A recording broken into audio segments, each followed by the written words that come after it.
Hung be the heavens with black, yield day to night, comets importing change of times and states, brandish your crystal tresses in the sky, and with them scourge the bad revolting stars that have consented unto Henry's death.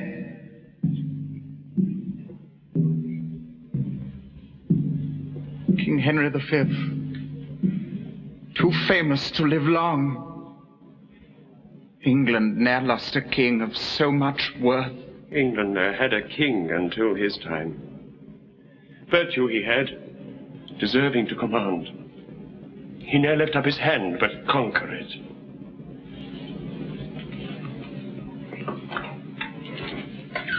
We mourn in black. Why mourn we not in blood? What? Should we curse the planets of mishap that plotted thus our glory's overthrow? Or shall we think the subtle-witted French conjurers and sorcerers, that afraid of him by magic verses have contrived his end? He was a king, blessed of the King of Kings. Unto the French the dreadful judgment day so dreadful will not be as was his sight. The battles of the Lord of Hosts he fought. The church's prayers made him so prosperous. But the church? Where is it? Had not churchmen prayed, his thread of life had not so soon decayed. None do you like but an effeminate prince, whom like a schoolboy you may overawe. Gloucester, whate'er we like, thou art protector, and lookest to command the prince and realm. Thy wife is proud. She holdeth thee in awe more than God or religious churchmen. Nay, not religion. For thou lovest the flesh, and ne'er throughout the year to church thou goest, except to be to pray against thy foes. Cease these jars, and rest your minds in peace.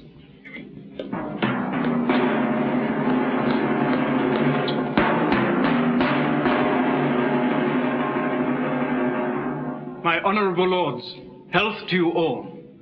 Sad tidings bring I to you out of France, of loss, of slaughter and discomfiture. Paris, Orleans, Rheims are all quite lost. What sayest thou, man? Before dead Henry's course? Speak softly, or the loss of those great towns will make him break his lead and rise from death. Is Paris lost? Orleans yielded up? How were they lost? What treachery was used? No treachery, but want of men and money. Amongst the soldiers, this is muttered, that here you maintain several factions, and whilst the field shall be dispatched and fought, you are disputing of your generals. Awake! Awake, English nobility! Let not sloth dim your honours new begot. Dropped are the flower deluces in your arms.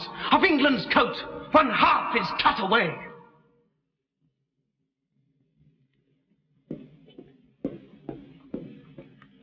Were our tears wanting to this funeral, these tidings would call forth their flowing tides. Me they concern. Regent I am of France. Give me my steeled coat. I'll fight for France. Wounds will I lend the French, instead of eyes to weep their intermissive miseries.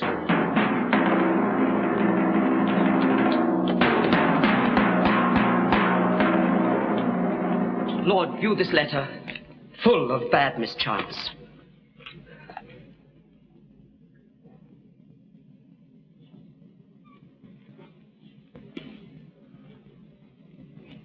France is revolted from the English quite, except some petty towns of no import. The Dauphin Charles is crowned king in Rheims. The bastard of Orleans with him is joined. Rainier, Duke of Anjou, doth take his part. The Duke of Alençon flieth to his side. That Dauphin crowned king? All fly to him? Oh, whither shall we fly from this reproach? We will not fly, but to our enemies' throats. Bedford, if thou be slack, I'll fight it out. Gloucester, why doubtst thou of my forwardness?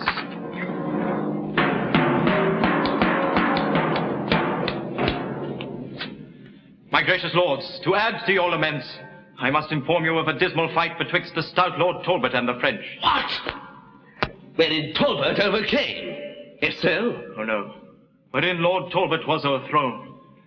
A base Walloon, to win the Dauphin's grace, thrust Talbot with a spear into the back, whom all France, with their chief assembled strength, durst not presume to look once in the face. Is Talbot slain? Oh, no, he lives, but is took prisoner. and Lord Scales with him, and Lord Hungerford. His ransom there is none but I shall pay. I'll hew the dolphin headlong from his throne. His crown shall be the ransom of my friend. Farewell, my masters. To my task will I. Bonfires in France forthwith I am to make, to keep our great St. George's feast withal. 10,000 soldiers with me I will take, whose bloody deeds shall make all Europe quake. Remember, Lord, your oath to Henry sworn, either to quell the Dauphin utterly or bring him in obedience to your yoke. I do remember it.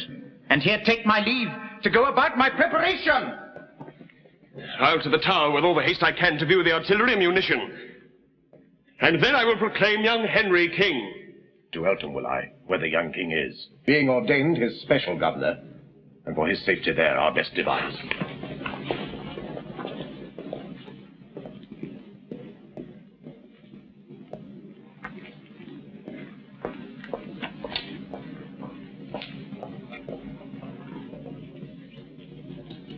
Each had his place and function to attend. I am left out. For me, nothing remains. But long I will not be Jack out of office. The king from Eltham I intend to steal and sit at chiefest stern of public weal.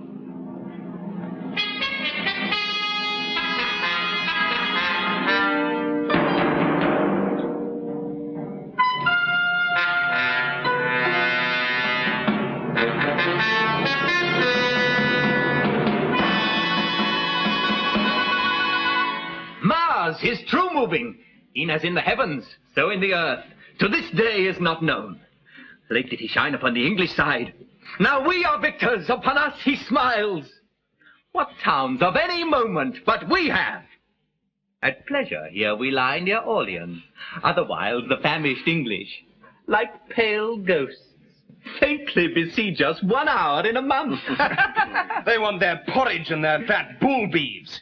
Either they must be dieted like mules and have their provender tied to their mouths, or piteous they will look, like drowned mice. Where's the Prince Dauphin? I have news for him. Bastard of Orleans, thrice welcome to us.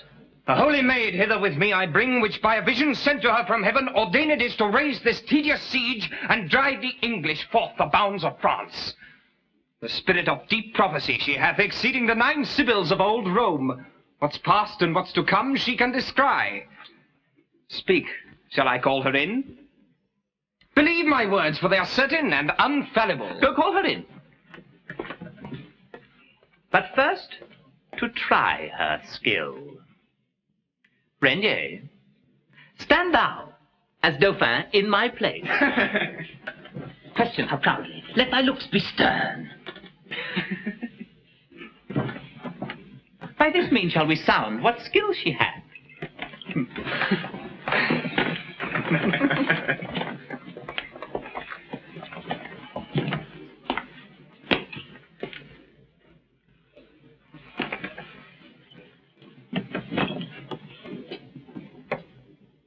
Fair maid, if thou canst do these wondrous feats.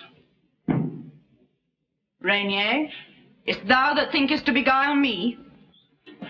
Where is the Dauphin? Come. Come from behind. I know thee well, though never seen before. Be not amazed. There's nothing hid from me. In private will I talk with thee apart. Stand back, you lords, and give us leave a while.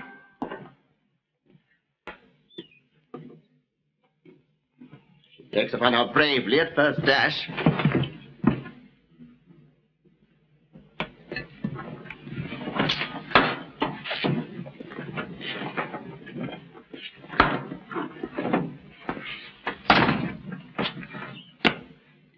Dauphin, I am by birth a shepherd's daughter, my wit untrained in any kind of art. Heaven and our Lady Gracious hath it pleased to shine on my contemptible estate.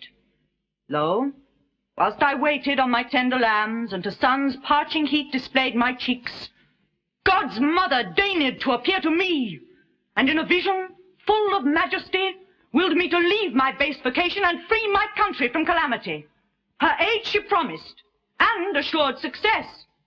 Ask me what question thou canst possible, and I will answer, unpremeditated, My courage try by combat if thou darest, and thou shalt find that I exceed my sex. Resolve on this.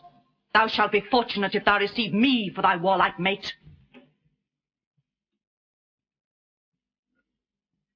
Thou hast astonished me with thy high terms. Only this proof I'll of thy valour make.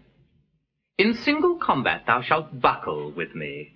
And if thou vanquishest, thy words are true. Otherwise, I renounce all confidence. I'm prepared. Here is my keen-edged sword, decked with 5 flowered luces on each side. The Witch of Touraine and St. Catherine's churchyard. Out of a great deal of old iron, I chose 4.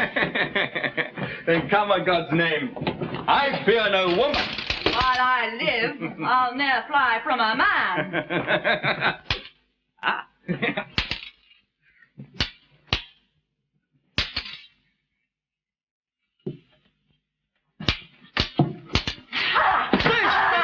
Thou art an Amazon. Fightest with the sword of Deborah. Oh, Christ, mother helps me, else I were too weak. Well, see, 'tis thou that must help me. Impatiently I burn with thy desire. My heart and hands thou hast at once subdued. Excellent. Pucelle, if thy name be so, let me thy servant, not sovereign be. 'Tis the French Dauphin who hath to thee thus. I must not yield to any rites of love, and my profession sacred from above. When I have chased all thy foes from hence, then will I think upon a recompense. Meantime, look gracious on thy prostrate thrall. My lord, methinks it's very long in talk. Doubtless he shrives this woman to her smock, else ne'er could he so long protract his speech. Shall we disturb him, since he keeps no mean? He may mean more than we poor men do know. These women are shrewd tempters with their tongues. My lord, where are you?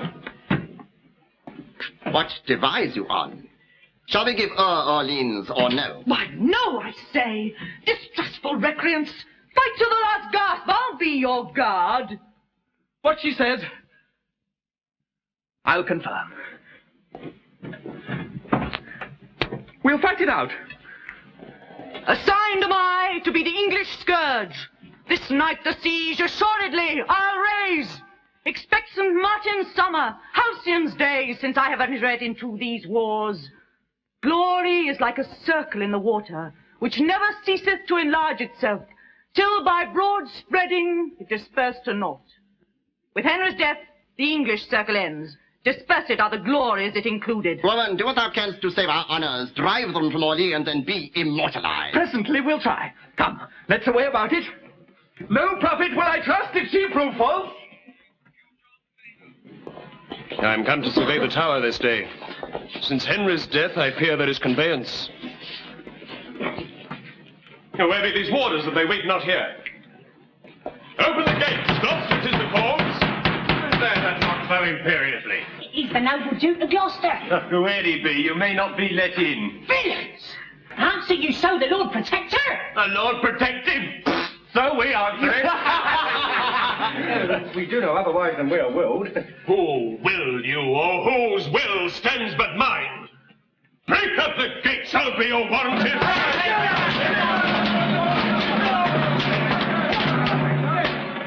Traitors have we here. Lieutenant, open the gates. 'Tis Gloucester that would enter. Have patience, noble Duke, I may not open. The Cardinal of Winchester forbids. Arrogant Winchester, that haughty prelate, whom Henry our late sovereign ne'er could brook. Open the gates, or I'll shut thee out shortly.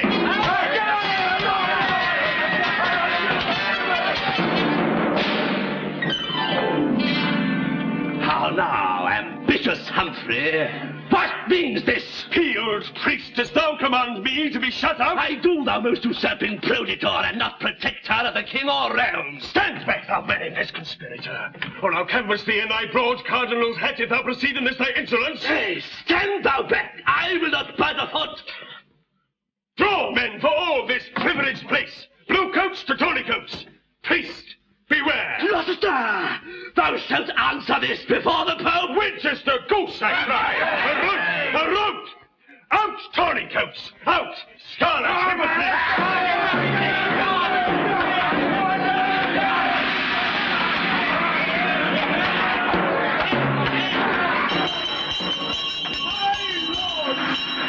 Supreme Magistrate, thus contumeliously should break the peace. Peace, Mayor! Thou knowest little of my wrongs.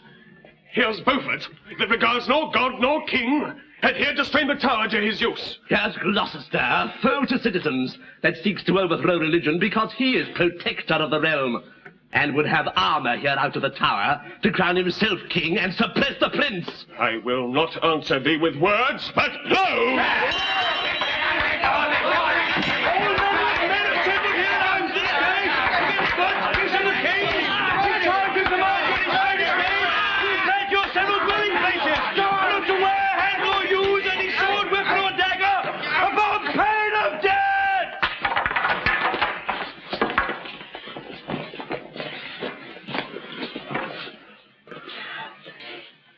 Cardinal, I'll be no breaker of the law, but we shall meet, and break our minds at large. Gloucester, we'll meet. To thy cost, we shall... I'll call for clubs if you will not away. This cardinal's more haughty than the devil. Mayor, farewell.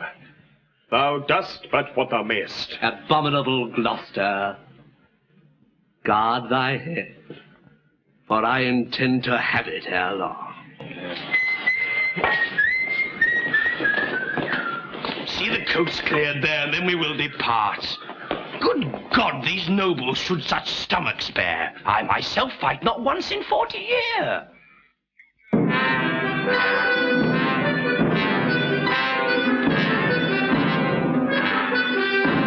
Advance, our waving colours on the walls! Rescued his Orleans from the English!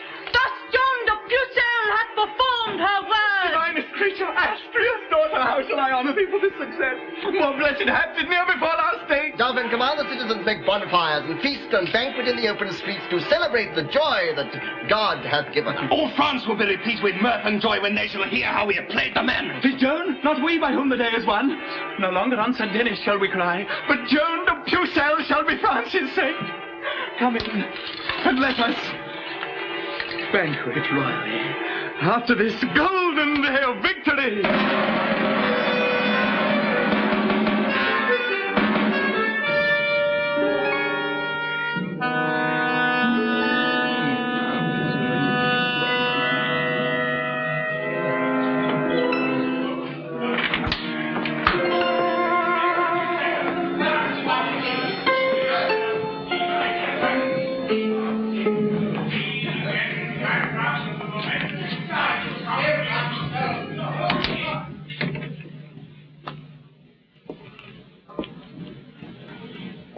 Great lords and gentlemen, what means this silence?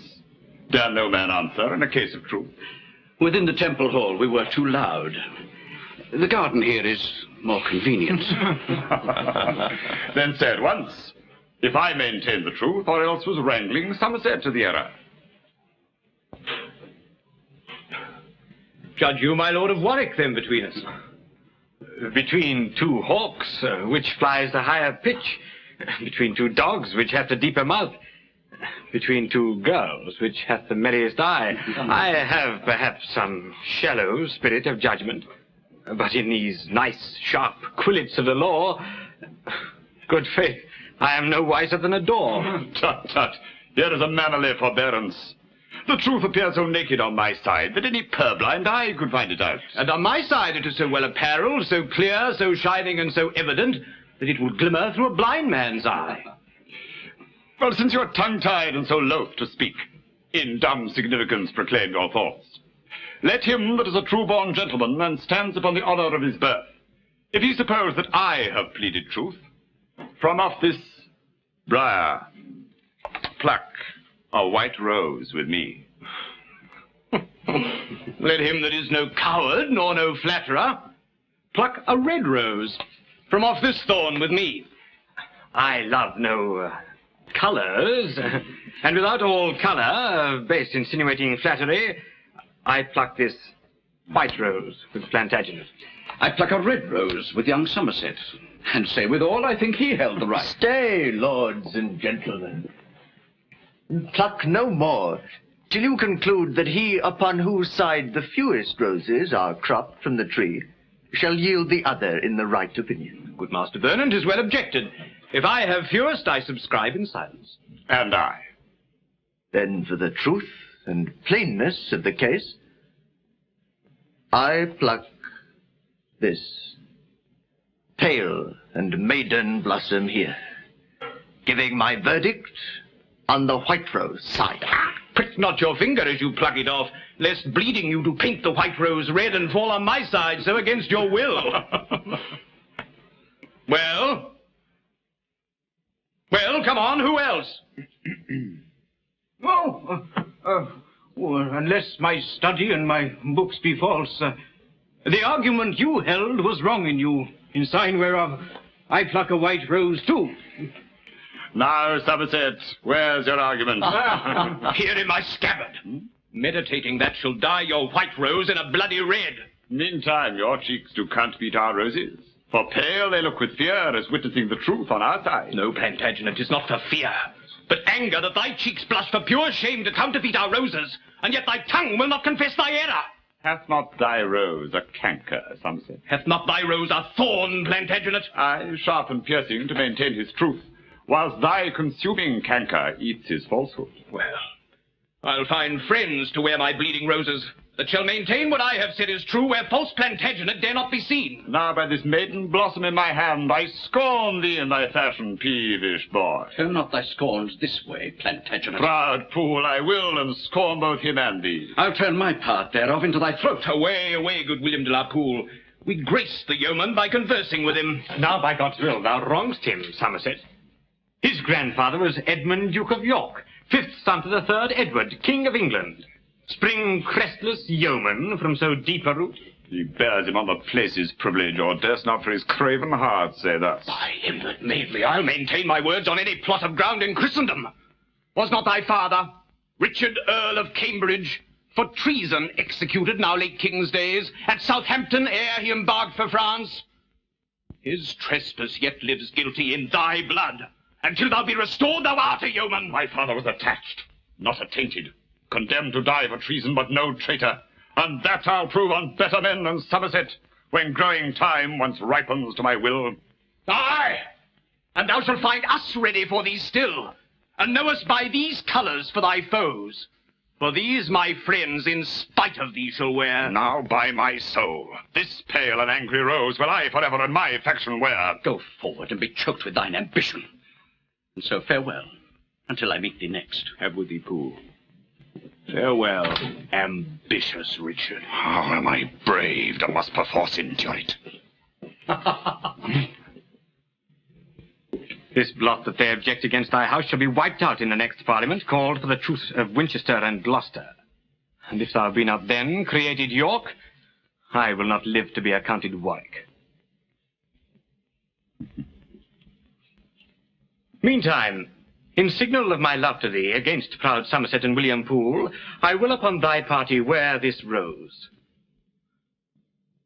And here I prophesy, this brawl today, grown to this faction in the Temple Garden, shall send between the red rose and the white 1,000 souls to death and deadly night. Come, let us pour to dinner. I dare say this quarrel will drink blood. Another day.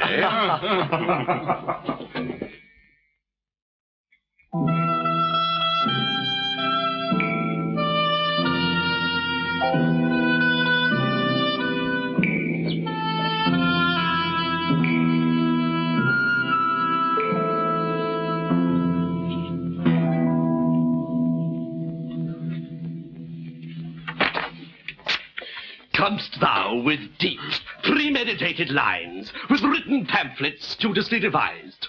Humphrey of Gloucester, if thou canst accuse or aught intends to lay unto my charge, do it without invention, suddenly, as I, with sudden and extemporal speech, purpose to answer what thou canst object.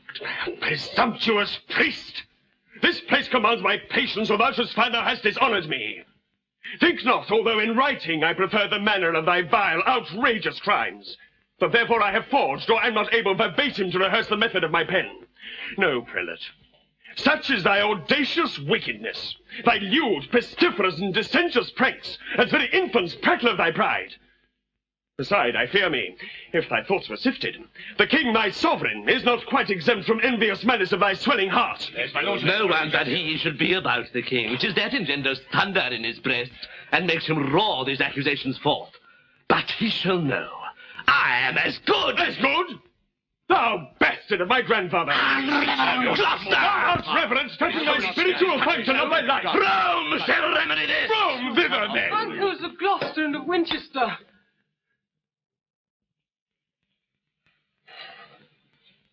The special watchman of our English weal, I would prevail, if prayers might prevail, to join your hearts in love and amity. Oh, what a scandal is it to our crown that two such noble peers as ye should jar. What tumult's this? An uproar, I dare warrant, begun through malice at a bishop's hand. Oh, my good lords and virtuous Henry, pity the city of London, pity us. The bishop and the Duke of Gloucester's men forbidden late to carry any weapons or fill their pockets full of pebble stones, and banding themselves in contrary parts, do pounce so fast upon another's face that many have their giddy brains knocked down.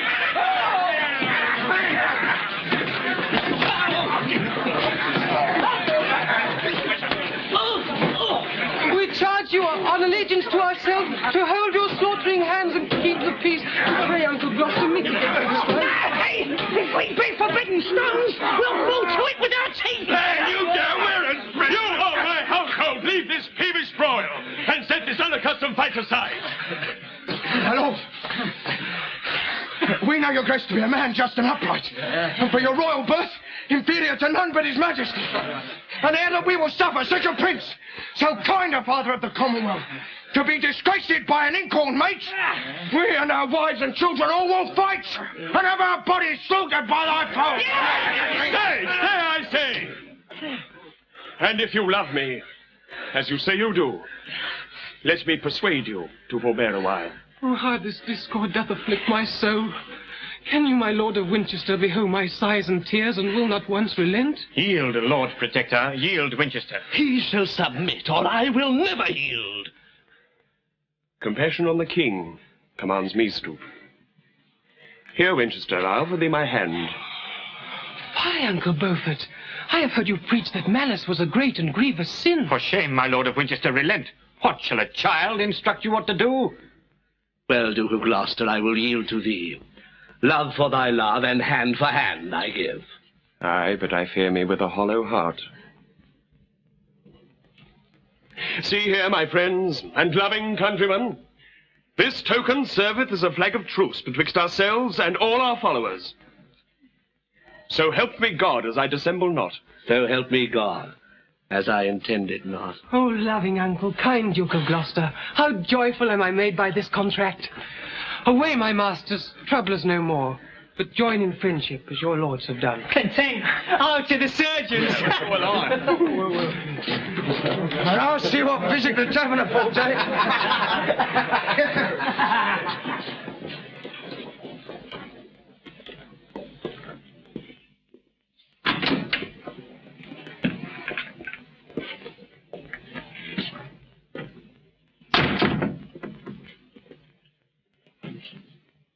Accept this scroll, most gracious sovereign, which in the right of Richard Plantagenet we do exhibit to your majesty.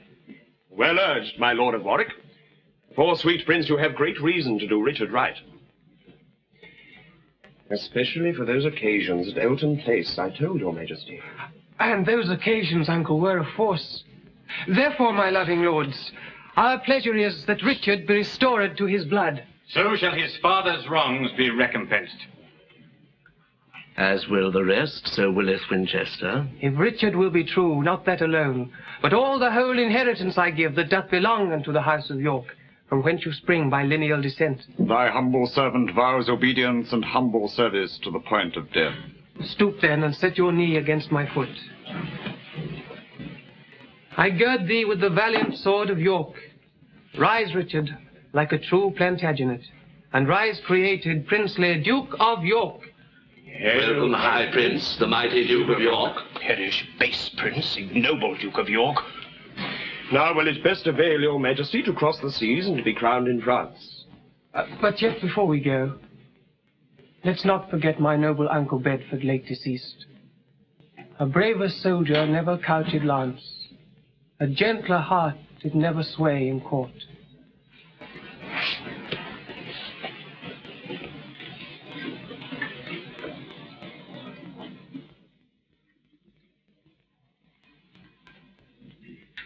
Your ships already are in readiness.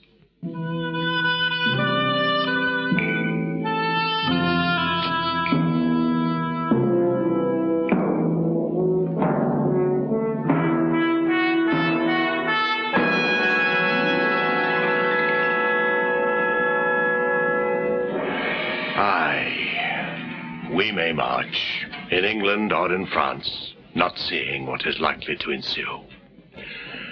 This late dissension, grown betwixt the peers, burns under feigned ashes of forged love, and will at last break out into a flame. Oh, now I fear that fatal prophecy, which in the time of Henry named the Fifth was in the mouth of every sucking babe. That Henry, born at Monmouth, should win all, and Henry, born at Windsor, should lose all. Which is so plain that Exeter doth wish his days may finish ere that hapless time.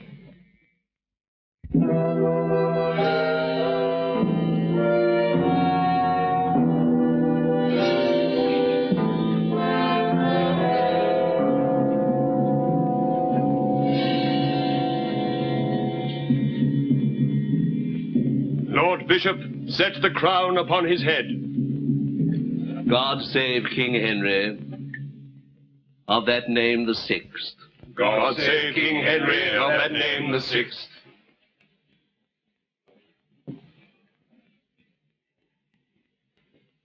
Have you perused the letters from the Pope, the Emperor, and the Earl of Armagnac? Oh, I have, my lord, and their intent is this. They humbly sue unto your excellence to have a godly peace concluded of between the realms of England and of France. How doth your grace affect their motion? Well, my good lord, and as the only means to stop a fusion of our Christian blood, and establish quietness on every side. I marry, uncle, for I always thought it was both impious and unnatural that such humanity and bloody strife should reign among professors of one faith. Beside, my lord, the sooner to effect and surer bind this knot of amity, the Earl of Armagnac, near knit to Charles, a man of great authority in France, proffers his only daughter to your grace in marriage, with a large and sumptuous dowry. Marriage, uncle? Alas, my years are young, and fitter is my study and my books than wanton dalliance with a paramour. Yet call the ambassadors, and as you please, so let them have their answers, everyone.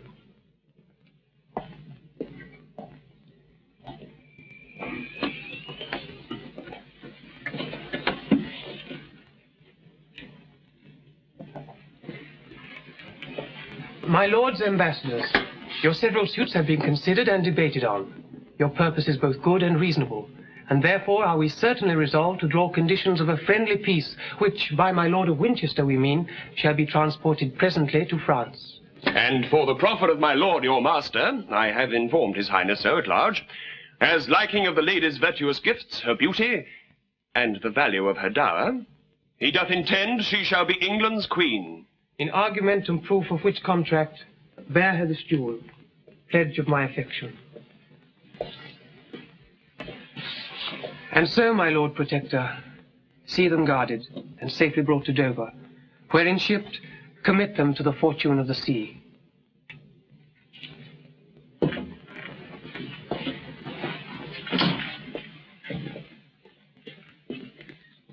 Humphrey of Gloucester, thou shalt well perceive that neither in birth or for authority the bishop will be overborne by thee. I'll either make thee stoop and bend thy knee, or sack this country with a mutiny.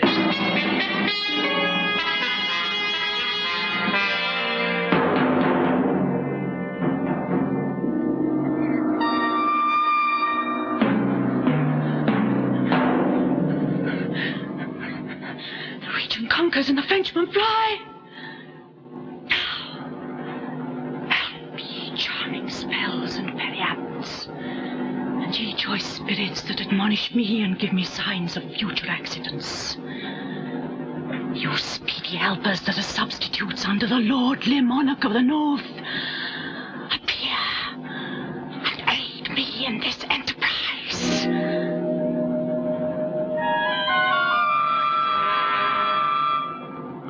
This speedy and quick appearance argues proof of your accustomed diligence to me. Now, ye familiar spirits that are called out of the powerful regions under earth, help me this once, that France may get the field.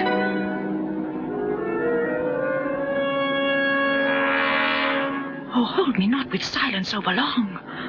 When I was wont to feed you with my blood, I'll lob a member off and give it you in earnest of a further benefit.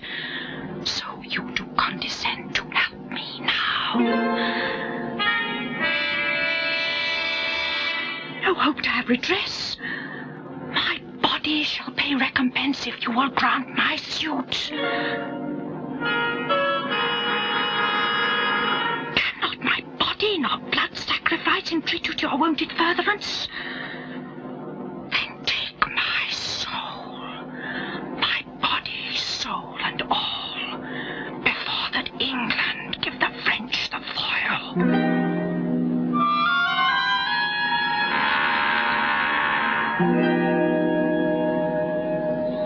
See, they forsake me.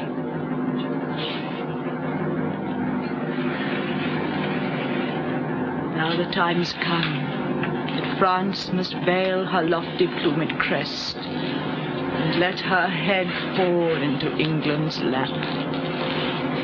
My ancient incantations are too weak and hell too strong for me to buckle with. Now, France, thy glory droopeth to the dust.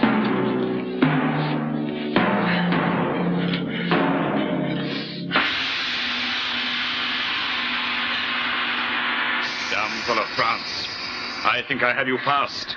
Unchain your spirits now with spelling charms and try if they can gain your liberty. A goodly prize fit for the devil's grace.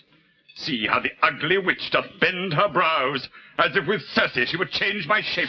Change to a worse shape thou canst not be! Ah, Charles the Dauphin is a proper man. No shape but his can please your dainty eye. A plaguing mischief light on Charles and thee! And may you both be suddenly surprised by bloody hands in sleeping in your bed! Fell banning hag! Enchantress, hold thy tongue! I pray thee, give me leave to curse her! Curse, miscreant, when thou comest to the stake!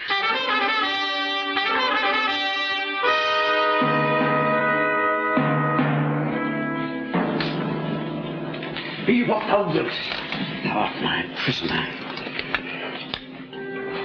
O fairest beauty, do not fear nor fly, for I will touch thee but with reverent hands. I kiss these fingers for eternal peace, and lay them gently on thy tender side. Who art thou? Say that I may honor thee. Margaret my name, and daughter to a king. The King of Naples, whosoever thou art. An earl I am, and Suffolk am I called. Be not offended, nature's miracle, thou art allotted to be ta'en by me. So doth the swan her downy signet save, keeping them prisoners underneath her wings. Yet, if this servile usage once offend, go and be free again, as Suffolk's friend. Oh, stay. I have no power to let her go. My hand would free her, but my heart says no. As plays the sun upon the glassy streams, twinkling another counterfeited beam, so seems this gorgeous beauty to mine eyes. Fain would I woo her, yet I dare not speak. I'll call for pen and ink and write my mind. Fie, de la poule, disable not thyself. Hast not a tongue? Is she not here? Wilt thou be daunted at a woman's sight? Aye, beauty's princely majesty as such confounds the tongue and makes the senses rough. Say, Earl of Suffolk, if thy name be so, what ransom must I pay before I pass? For I perceive I am thy prisoner.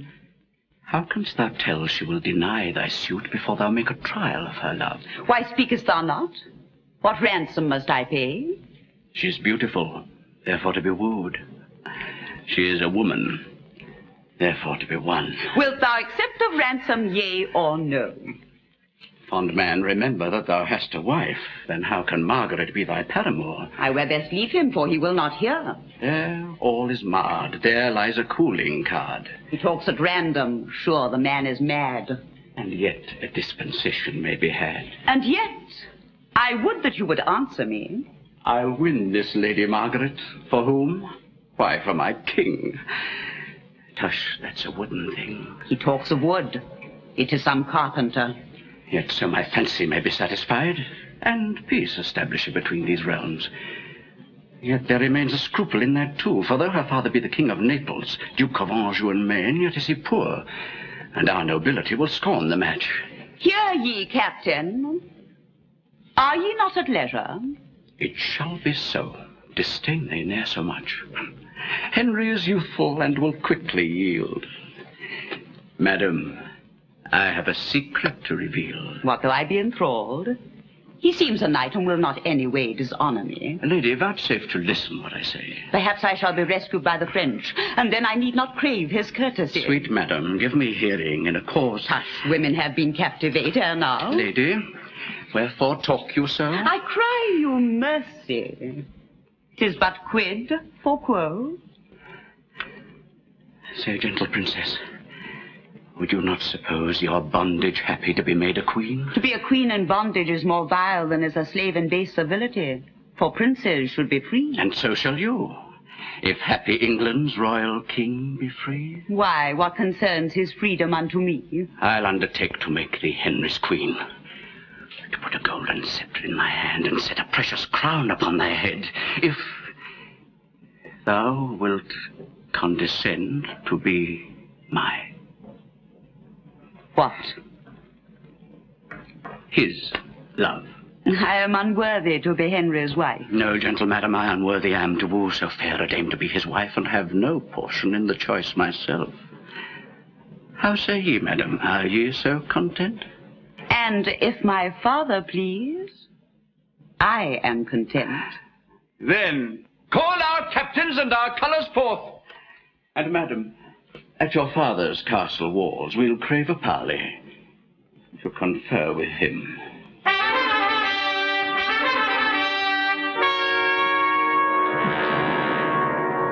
See, Rainier, see, thy daughter prisoner. To whom? To me.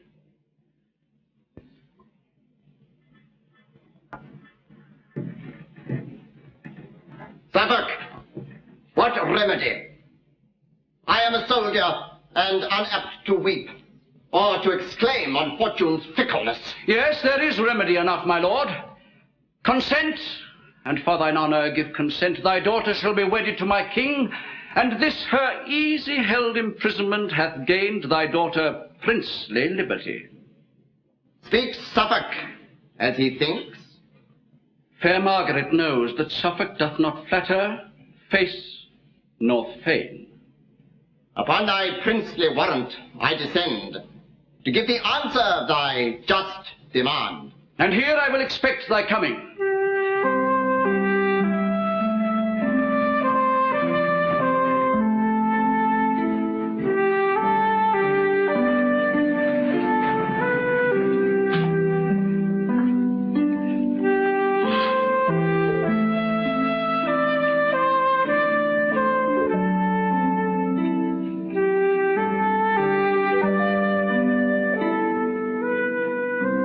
Welcome, brave Earl, into our territories.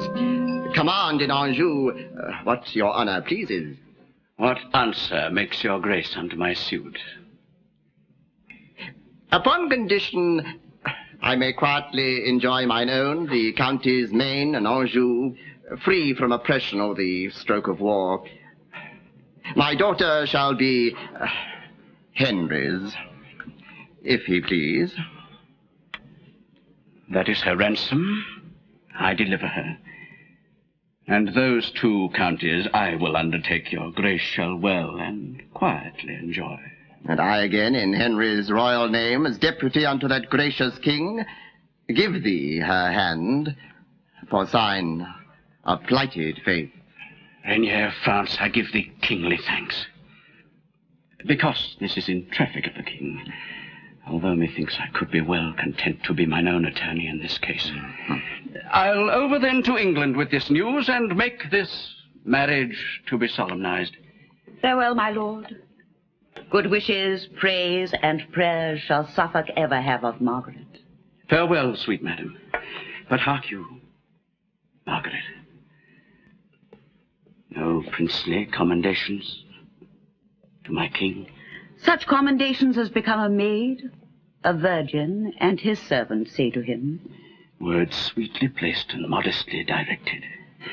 But, madam, I must trouble you again. No loving token to his majesty? Yes, my good lord. A pure, unspotted heart never yet taint with love. I send the king. And this withal. That for thyself. I will not so presume to send such peevish token to a king. Oh, what thou for myself? At Suffolk stay, thou mayst not wander in that labyrinth. There minotaurs and upclad treasons. Solicit Henry with her wondrous praise. Bethink thee on her virtues that surmount and natural graces that extinguish art. Repeat their semblance often on the seas, that when thou comest to kneel at Henry's feet, thou mayst bereave him of his wits with wonder.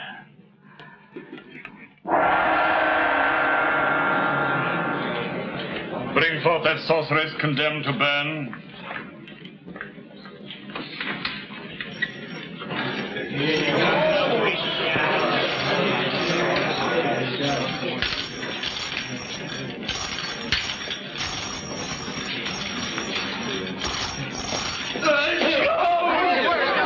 Kills thy father's heart outright. Must I behold thy timeless cruel death? Oh, Joan, sweet daughter Joan, I'll die with thee. Decrepit miser! Base ignoble wretch! Art no father, nor no friend of mine. Out! My lord and pleasure, 'tis not so. I did beget her, all the parish knows. Her mother liveth, yet can testify she was the first fruit of my bachelorship. Graceless, wilt thou deny thy parentage? Deny me not, I prithee, gentle Joan. Peasant, avaunt!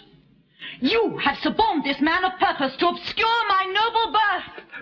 Kneel down and take my blessing, good my girl. Wilt thou not stoop?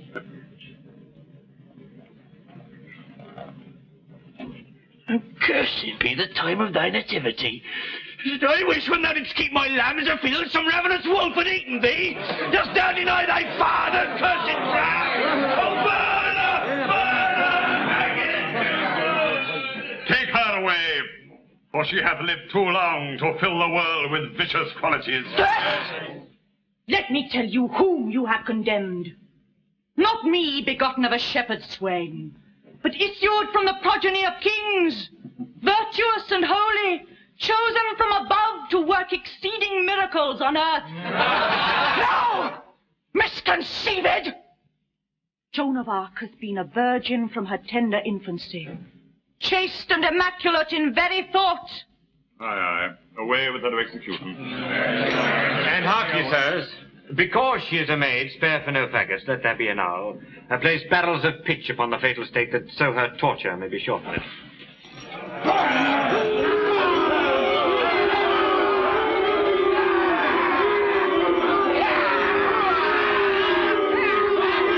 Nothing to your unrelenting hearts. Then, Joan, discover thine infirmity, that warranteth by law to be thy privilege. I am with child, ye bloody homicides. Murder not then the fruit within my womb, although ye hail me to a violent death. Now heaven forfend, the holy maid with child. She and the Dauphin have been juggling. You are deceived! My child is none of his! It was a lost son that enjoyed my love! That notorious Machiavel! It dies, and if it had 1,000 lives! Oh, give me leave! I have deluded you! 'Twas Rainier, King of Naples, that prevailed! Stop it! Thy words condemn thy brat and me! Use no entreaty, for it is in vain! And lead me hence, with whom I leave my curse. May never glorious sun reflects his beams upon the country where you make abode. The darkness and the gloomy shade of death embody you.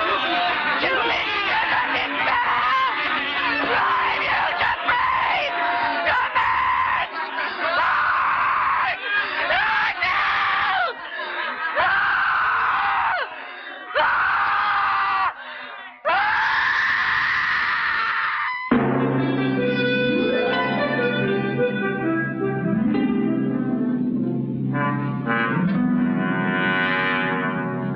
Since Lords of England, it is thus agreed that peaceful truce shall be proclaimed in France.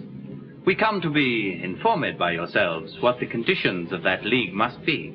Charles and the rest, it is enacted thus, that in regard King Henry gives consent of mere compassion and of lenity to ease your country of distressful war, you shall become true liegemen to his crown. And Charles, upon condition thou wilt swear to pay him tribute and submit thyself, thou shalt be placed as viceroy under him and still enjoy thy regal dignity. Must he be then a shadow of himself? This proper is absurd and reasonless. 'Tis known already that I am possessed with more than half the Gallian territories, and therein reverenced for their lawful king. Shall I, for lucre of the rest unvanquished, detract so much from that prerogative as to be called but viceroy of the whole? No, Lord Ambassador. I'll rather keep that which I have than, coveting for more, be cast from possibility of all. Insulting Charles. Thou hast by secret means used intercession to obtain a league. Either accept the title thou usurpst, or we will plague thee with incessant war. My lord, you do not well and obstinate to cavil in the contract of this contract. If once it be neglected 10 to 1, we shall not find like opportunity. And therefore, take this compact of a truce, although you break it when your pleasure serves. What say you, Charles? Shall our conditions stand? It shall. Only reserved. You claim no interest in any of our towns of garrison. Then swear allegiance to his majesty, as thou art knight, never to disobey nor be rebellious unto the crown of England. So now, dismiss your armies when ye please. Hang up your ensigns. Let your drums be still. For here we entertain a solemn peace. Your wondrous rare description, noble Earl of beauteous Margaret, hath astonished me. Her virtues, graced with external gifts, do breed love's settled passions in my heart. And like as rigour of tempestuous gust provokes the mightiest hulk against the tide, so am I driven by breath of her renown, either to suffer shipwreck, or arrive where I may have fruition of her love. Thus, my good lord, this superficial tale is but a preface of her worthy praise. Therefore, my lord protector, give consent that Margaret may be England's royal queen. So should I give consent to flatter sin. You know, my lord, your highness is betrothed unto another lady of esteem. How shall we then dispense with that contract, and not deface your honour with reproach? As doth a ruler with unlawful oaths. A poor earl's daughter is unequal odds, and therefore may be broke without offence. Why, what I pray is Margaret, more than that. Her father is no better than an earl, although in glorious titles he excel. Yes, my lord, her father is a king, the King of Naples and Jerusalem, and of such great authority in France that his alliance will confirm our peace and keep the Frenchmen in allegiance. And so the Earl of Armagnac may do, because he is near kinsman unto Charles. Besides, his wealth doth warrant a liberal dower, where Rainier sooner will receive than give. A dower, my lord? Disgrace not so your king, that he should be so abject, base, and poor, to choose for wealth and not for perfect love. Whom should we match with Henry, being a king, but Margaret, that is daughter to a king? For Henry, Son unto a conqueror is likely to beget more conquerors, if with a lady of so high resolve as is fair Margaret he be linked in love. And yield, my lord, and here conclude with me that Margaret shall be queen, and none but she. Whether it be through force of your report, my noble lord of Suffolk, or for that my tender youth was never yet attaint with any passion of inflaming love, I cannot tell. But this I'm assured, I feel such sharp dissension in my breast, such fierce alarms both of hope and fear, as I am sick with working of my thoughts. Take therefore shipping, post my lord to France, agree to any covenants, and procure that Lady Margaret do vouchsafe to come, to cross the seas to England and be crowned King Henry's faithful and anointed queen. Be gone, I say, for till you do return I rest perplexed with 1,000 cares. And you, good uncle, banish all offence. If you do censure me by what you were, not what you are, I know it will excuse this sudden execution of my will. And so conduct me where, from company, I may revolve and ruminate my grief.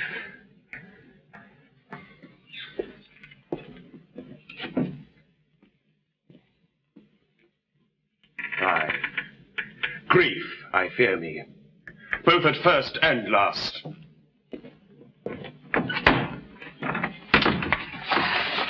Thus Suffolk hath prevailed, and thus he goes, as did the youthful Paris once, to Greece, with hope to find the like event in love, but prosper better than the Trojan did.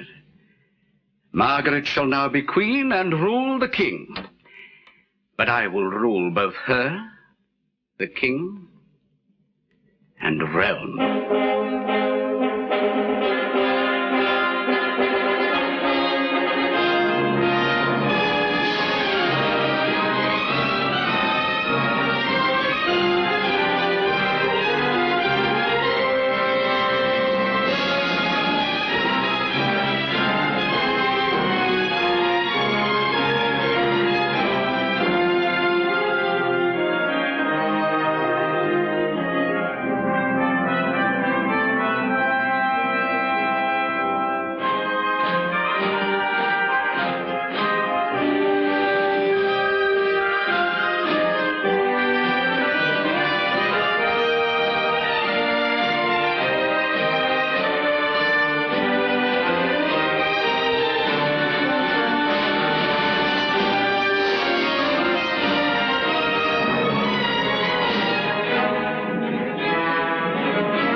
As by your high imperial majesty I had in charge at my depart for France to marry Princess Margaret for your grace, so humbly now upon my bended knee deliver up my title in the queen to your most gracious hands. Suffolk, arise. Welcome, Queen Margaret. I can express no kinder sign of love than this kind kiss. O Lord that lends me life, lend me a heart replete with thankfulness, for thou hast given me in this beauteous face a world of earthly blessings to my soul. Lords, with one cheerful voice, welcome my love. Long live Queen Margaret, England's happiness. We thank you all.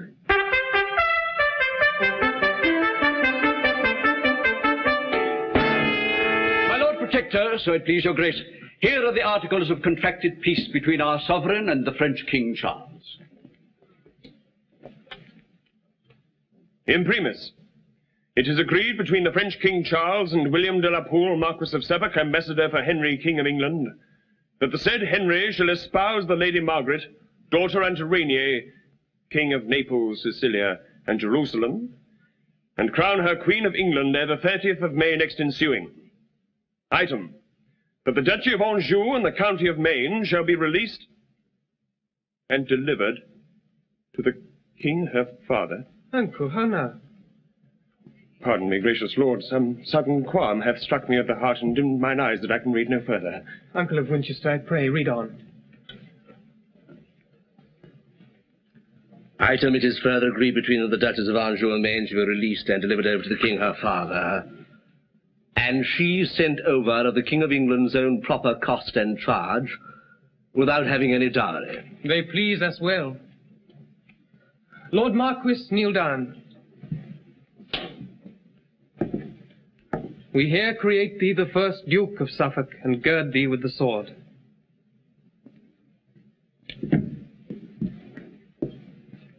Cousin of York, we here discharge your grace from being regent in the parts of France till term of 18 months be full expired. Thanks, Uncle Winchester, Gloucester, York, Buckingham, Somerset, Salisbury, and Warwick. We thank you all for this great favour done in entertainment of my princely queen. Come, let us in, and with all speed provide to see her coronation be performed.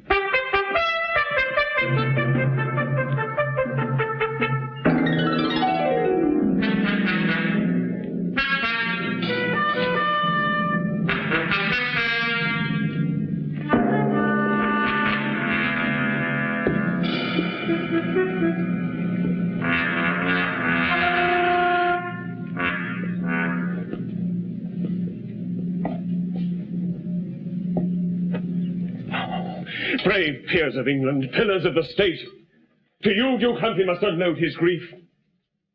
What? Did my brother Henry spend his youth, his valour, coin, and people in the wars? Did he so often lodge in open field, in winter's cold and summer's parching heat, to conquer France, his true inheritance? And did my brother Bedford toil his wits to keep by policy what Henry got? And shall these labours and these honours die? O peers of England, shameful is this league, fatal this marriage, cancelling your fame, blotting your names from books of memory, and doing all as all had never been. Nephew, what means this passionate discourse? For France 'tis ours, and we will keep it still. Aye, uncle, we will keep it, if we can. But now it is impossible we should. Suffolk, the new-made duke that rules the roast, hath given the Duchy of Anjou and Maine unto the poor king, Rainier, whose large style agrees not with the leanness of his purse. Now, by the death of him that died for all, these counties were the key of Normandy. Wherefore agrees Warwick, my valiant son? Anjou and Maine. Myself did win them both. Those provinces these arms of mine did conquer. And are the cities that I got with wounds delivered up again with peaceful words? Mordieu! For Suffolk's duke, may he be suffocate that dims the honour of this warlike isle. I never read but England's kings have had large sums of gold and dowries with their wives. And our King Henry gives away his own to match with her that brings no advantages. She should have stayed in France and starved in France. My lord of Gloucester, now ye grow too hot. It was the pleasure of my lord the king. My lord of Winchester, I know your mind. 'Tis not my speeches that you do mislike, but 'tis my presence that doth trouble ye. If I longer stay, we shall begin our ancient bickerings. Lordings, farewell.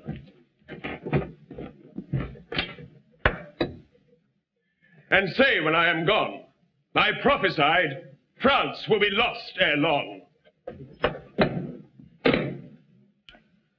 So there goes our protector in a rage. 'Tis known to you he is mine enemy. Nay, more, an enemy unto you all, and no great friend, I fear me, to the king. Consider, lords, he is the next of blood and heir apparent to the English crown. Had Henry got an empire by this marriage, there's reason he should be displeased at it. I fear me, lord, for all this flattering gloss, he will be found a dangerous protector. Why should he then protect our sovereign? He being of age to govern of himself.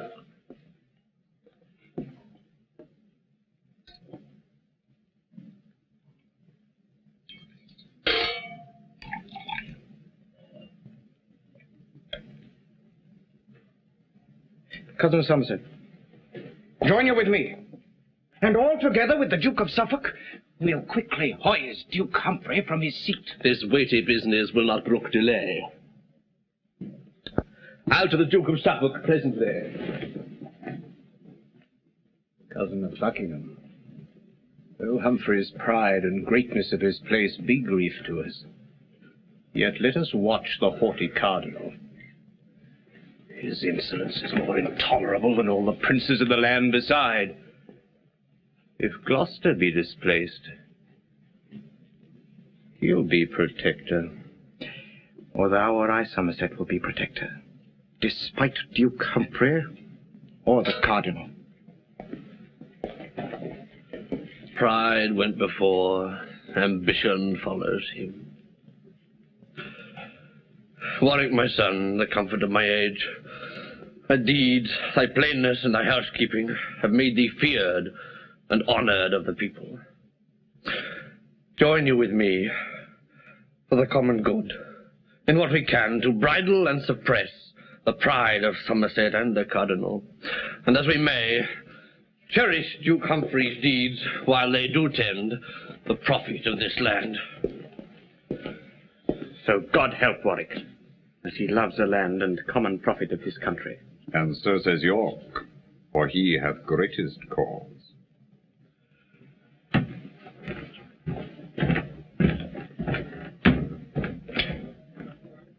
Anjou and Maine are given to the French. Cold news for me, for I had hope of France even as I have of fertile England's soil. The day will come when York shall claim his own, and therefore will I take the Neville's parts, and make a show of love to proud Duke Humphrey, and when I spy advantage, claim the crown. For that's the golden mark I seek to hit.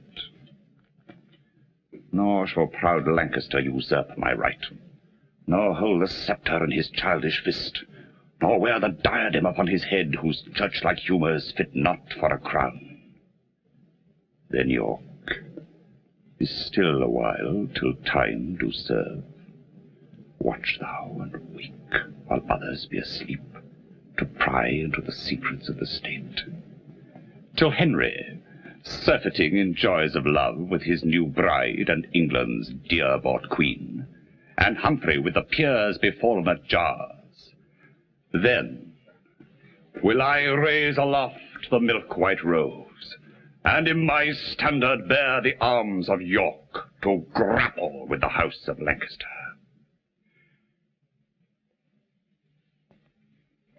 And force, perforce, I'll make him yield the crown, whose bookish rule hath pulled fair England down.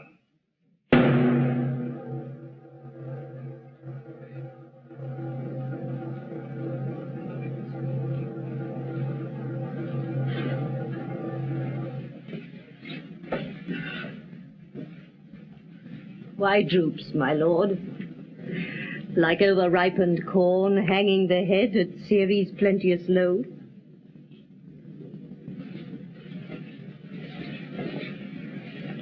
Why are thine eyes fixed to the sullen earth, gazing on that which seems to dim thy sight? What seest thou there? King Henry's diadem.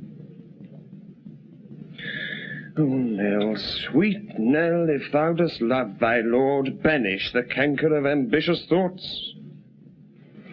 My troublous dreams this night doth make me sad.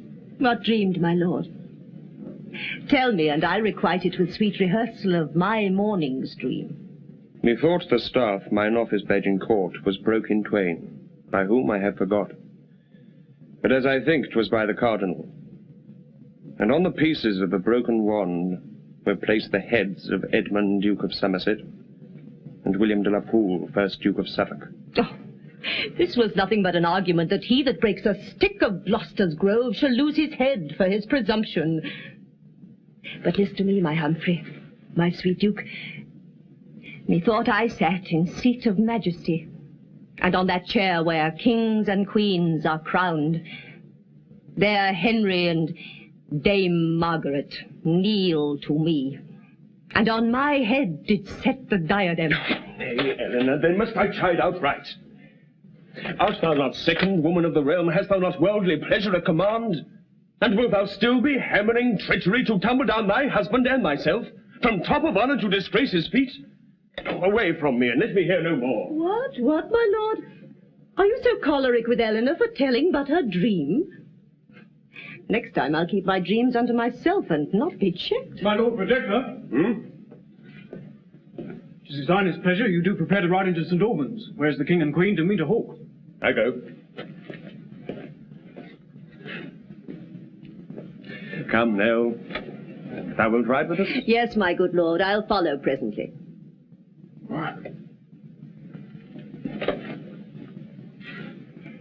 Follow I must. I cannot go before, while Gloucester bears this base and humble mind. Were I a man, a duke, and next of blood, I would remove these tedious stumbling blocks and smooth my way upon their headless necks. Where are you there? Sir John? Nay, fear not, man, we are alone. There's none but thee and I.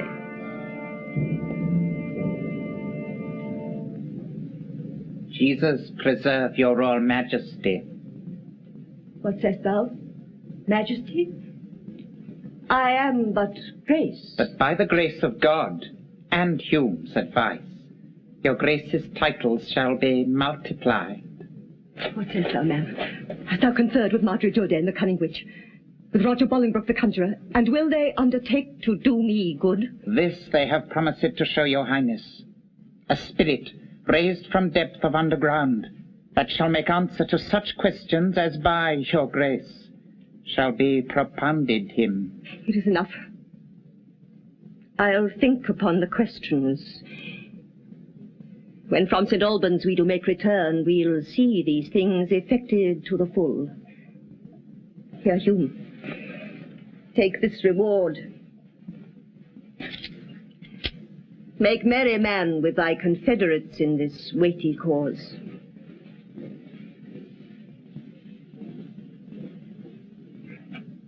Hume must make merry. Merry and shall. But how now, Sir John Hume? If have I gold flies from another coast, I dare not say from the rich cardinal, and from the great and new-made Duke of Suffolk. Yet do I find it so, for to be plain, they, knowing Dame Eleanor's aspiring humour, have hired me to undermine the Duchess and buzz these conjurations in her brain. Hume's knavery will be the Duchess' wreck, and her attention will be Humphrey's fall. Sort how it will, I shall have gold for all. My masters, let's stand close. My Lord Protector will come this way by and by, and then we may deliver our supplication. May your Lord protect him. Be a good man, Jesus bless him. Here he comes now, he thinks. And the Queen will... I'll be the first, sure. Here come that fool. The Duke of Suffolk, you're my Lord Protector. How now, fellow? Wouldst anything with me? My Lord, pardon me. My Lord Protector. My Lord Protector, are your supplications to his lordship? Let me see them. What is thine? Mine is, please your grace, against John Goodman, my Lord Cardinal's man, for keeping my house and lands and wife and all from me. Thy wife too? That's some wrong indeed. What's yours? What's here? against the Duke of Suffolk for enclosing the Commons at Melford. Well, Lascar, I'm but a poor particular for the whole township. Now, Sir Knave. Against my master Thomas Horner for saying that the Duke of York was rightful heir to the crown. What sayest thou? Did the Duke of York say he was rightful heir to the crown? No, forsooth, my master said that he was, and that the king was an usurper. Take this fellow in. And send for his master with the pursuivant presently. We'll hear more of your matter before the king. And as for you that love to be protected under the wings of our protector's grace, begin your suits anew and suit ahead. Away, base cullions! Suffolk, let them go.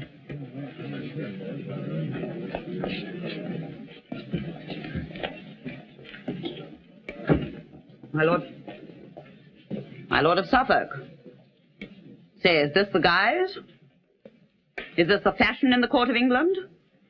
What, shall King Henry be a pupil still under the surly Gloucester's governance?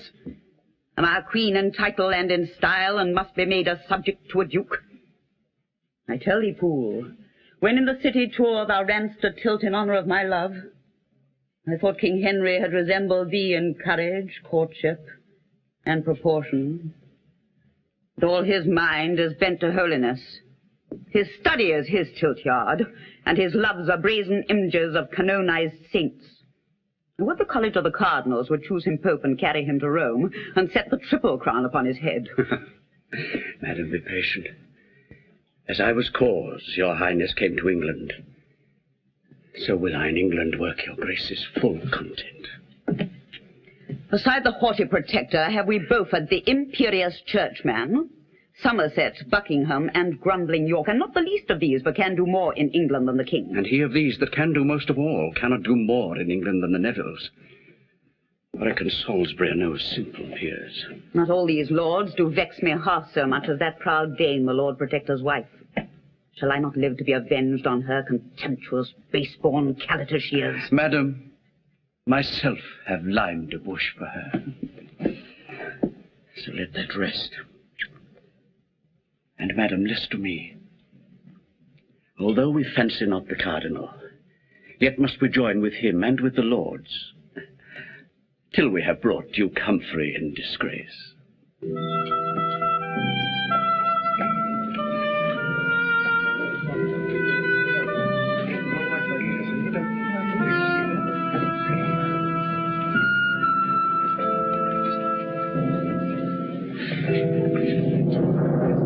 For my part, noble lords, I care not which. For Somerset or York, all's one to me. If York have ill-demeaned himself in France, then let him be denied the regentship. If Somerset be unworthy of the place, let York be regent. I will yield to him. Whether your grace be worthy, yea or no, dispute not that. York is the worthier. Ambitious Warwick, let thy betters speak. The cardinal's not my better in the field. All in this presence are thy betters, Warwick. Warwick may live to be the best of all. Show some reason, Buckingham, why Somerset should be preferred in this. Because the king, forsooth, will have it so. Madam, the king is old enough himself to give his censure. These are no women's matters. If he be old enough, what needs your grace to be a protector of his excellence? Madam, I am protector of the realm, and at his pleasure will resign my place. Resign it then, and leave thine insolence.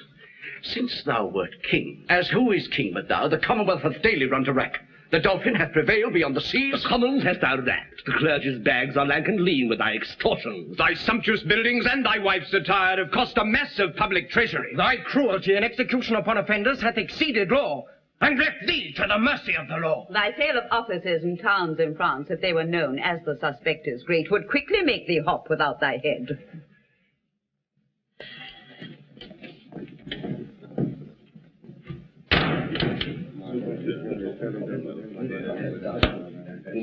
Give me my fan. What, minion, can ye not? I cry you mercy, madam. Was it you? Was't I? Yea, it was, proud Frenchwoman. Could I come near your beauty with my nails, I could set my 10 commandments in your face. Sweet aunt, be quiet. 'Twas against her will. Against her will, good king. Look to it in time. She'll hamper thee and dandle thee like a baby. Though in this house most master wear no breeches, she shall not strike Dame Eleanor, unrevenged.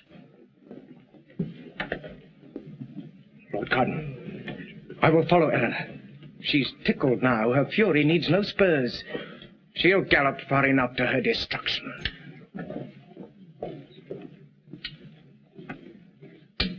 Now, lords, my collar being overblown with walking once about the quadrangle, I come to talk of Commonwealth affairs.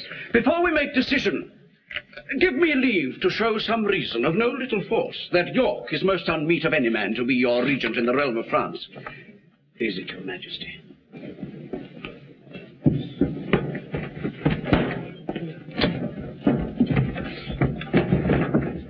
This is the man that doth accuse his master of high treason. His words were these: that Richard, Duke of York, was lawful heir unto the crown, and that your majesty was an usurper. Say, man, were these thy words? Please, your majesty, I never said nor thought any such matter. God is my witness, I am falsely accused by the villain. Ten bones, my lord, he did speak him to me. In the garret one night, he was scouring my Lord of York's armour. Beast, dunghill, villain, and mechanical. I'll have thy head for this thy traitor's speech. Alas, my lord, hang me if ever I spake the words. My accuser is my prentice. When I did accuse him for his fault the other day, he did vow upon his knees he would be even with me. Uncle, what shall we say to this in law? This doom, my lord, if I may judge. Let Somerset be regent o'er the French, because in York this breeds suspicion. And let these have a day appointed them for single combat in convenient place. Away with them to prison, and the day of combat shall be the last of the next month. Come, Somerset. We'll see thee sent away.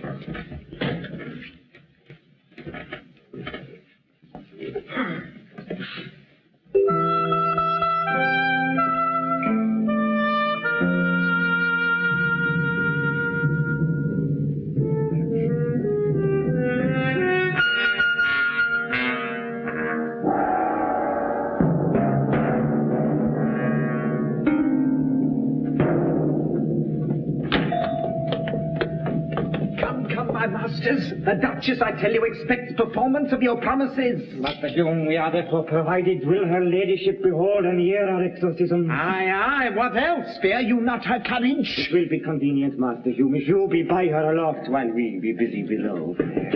Oh, and so I pray you, go in God's name and leave us. Mother Jordan, be you prostrate and grovel on the earth. John Sutherland, read you. And let us to our work.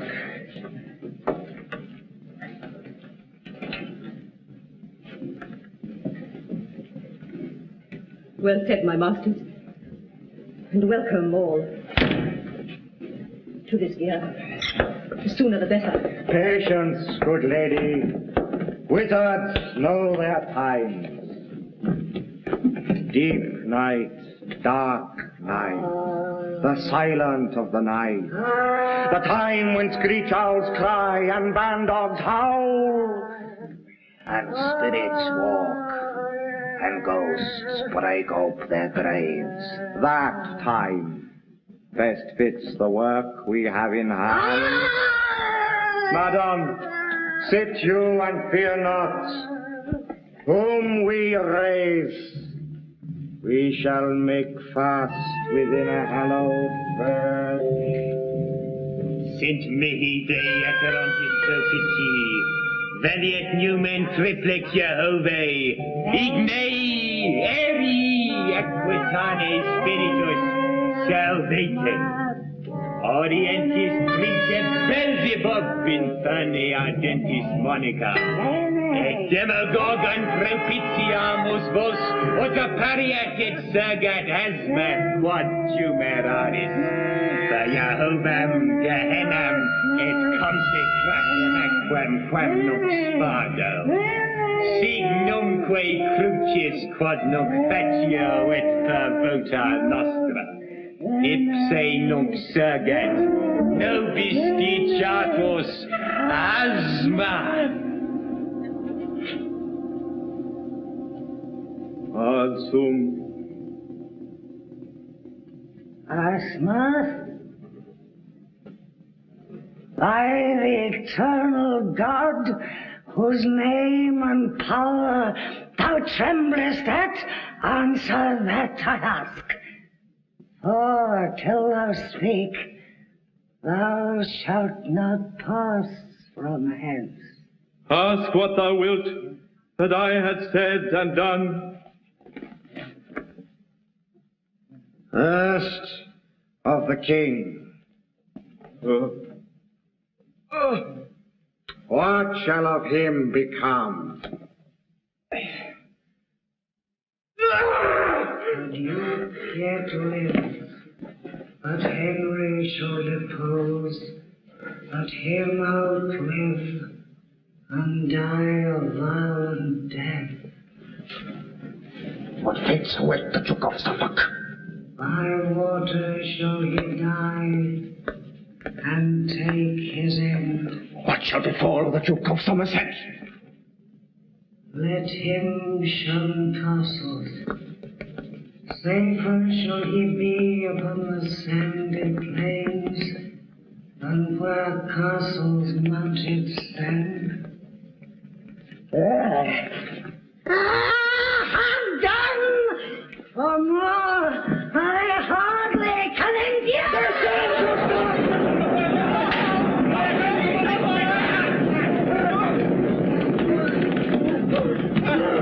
What, madam? Are you there? The king and commonweal are deeply indebted for this piece of pains. My Lord Protector will, I doubt not, be welcome for these good deserts. Not half so bad as thine to England's king, injurious duke, that threatest wears no cause. True, madam, none at all. What call you this? Away with them! Let them be clutched up close. And kept asunder. You, madam, shall with us.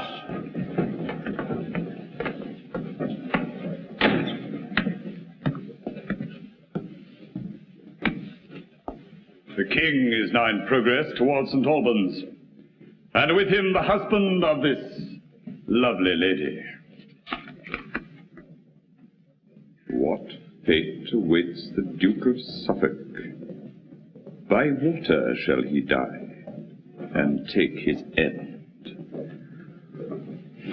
Thither go these news as fast as horse can carry them. A sorry breakfast for my Lord Protector.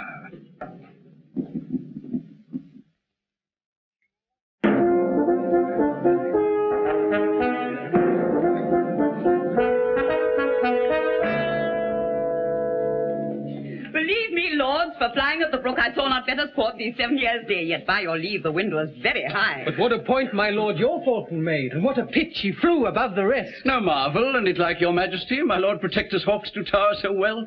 They know their master loves to be aloft, and bears his thoughts above his falcon's pitch. My lord, it is but a base, ignoble mind that mounts no higher than a bird can soar. What means this noise? Fellow! A miracle! What miracle dost thou proclaim? A miracle! A miracle? Come to the king and tell him what miracle. Forsooth, a blind man at St. Albans Shrine within this half hour hath received his sight. A man that ne'er saw in his life before. Now God be praised, that to believing souls gives light in darkness, comfort in despair.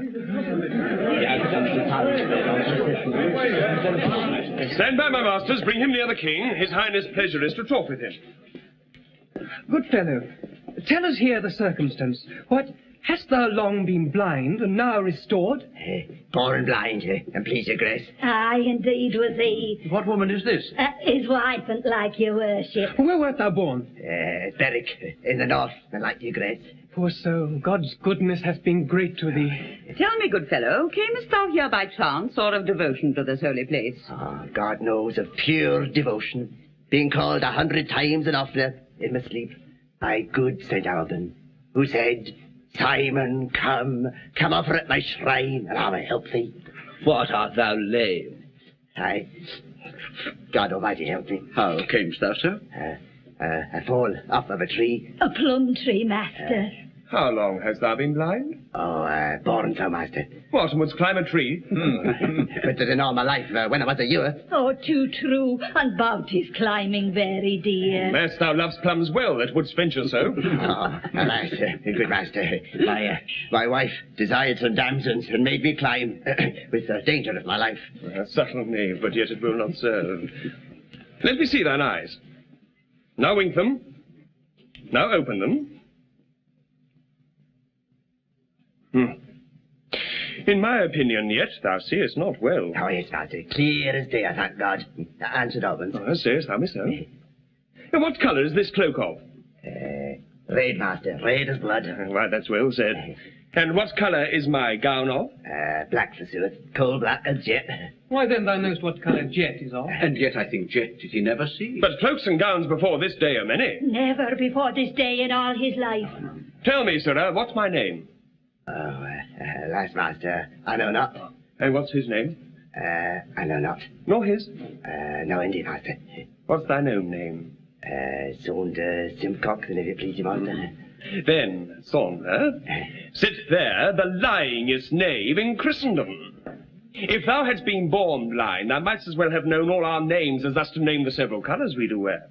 Sight may distinguish of colours, but suddenly to nominate them all, it is impossible. My lords, St. Alban here hath done a miracle. And would you not think it cunning to be great that could restore this cripple to his legs again? Oh, master, that you could. My masters of St. Albans, have you not beadles in your town and things called whips? Oh, yes, my lord, and if it please your grace. I'll send for one presently. Sirrah, go fetch the beadle hither straight. Now, sirrah, if you mean to save yourself from whipping, leap me over this stool and run away. Oh, alas, master, I'm not able to stand alone. Then we must have you find your legs. Master Beadle, whip him till he leap over that same stool. What a woman, Lord. Come on, sirrah. Off with your doublet quickly. Alas, master, what shall I do? I'm not able to stand!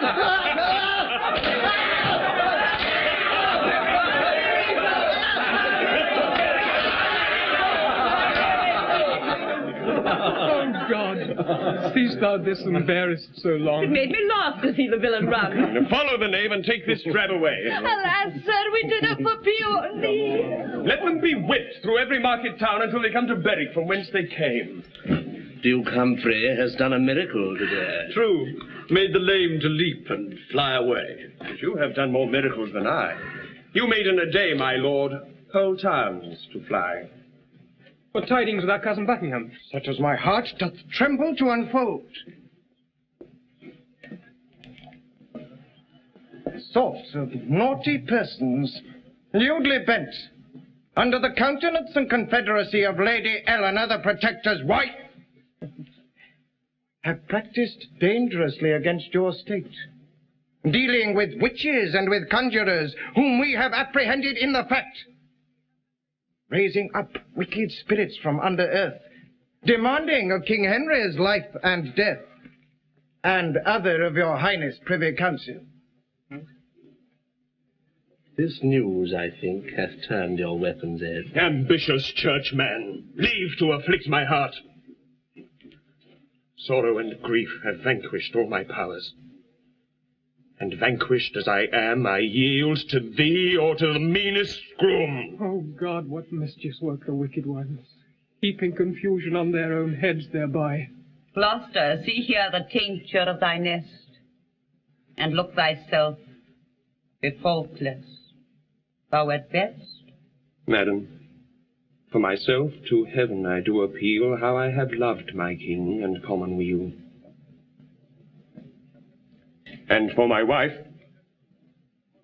if she have forgot honour and virtue, and conversed with such as like to pitch defile nobility, I banish her my bed and company.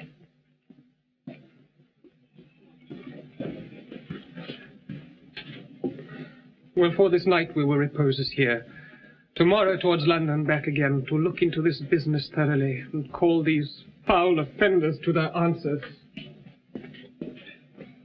What fate awaits the Duke of Suffolk? By water shall he die and take his end.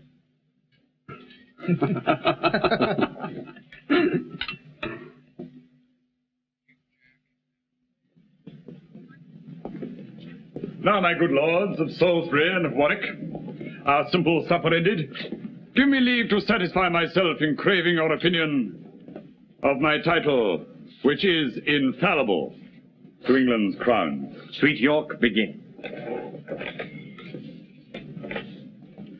Then thus, Edward III, my lords, had 7 sons. The first, Edward the Black Prince, Prince of Wales, the second, William of Hatfield, and the third, Lionel, Duke of Clarence, next to whom was John of Gaunt, the Duke of Lancaster. Edward the Black Prince died before his father, and left behind him Richard, who reigned as king till Henry Bolingbroke, Duke of Lancaster, the eldest son and heir of John of Gaunt, seized on the realm, deposed the rightful king, sent his poor queen to France, from whence she came, and him to Pomfret, where, as you all know, harmless Richard was murdered traitorously. Father, the Duke hath told the truth. Thus got the House of Lancaster the crown. Which now they hold by force, and not by right. For Richard, the first son's heir, being dead, the issue of the next son should have reigned. But William of Hatfield died without an heir.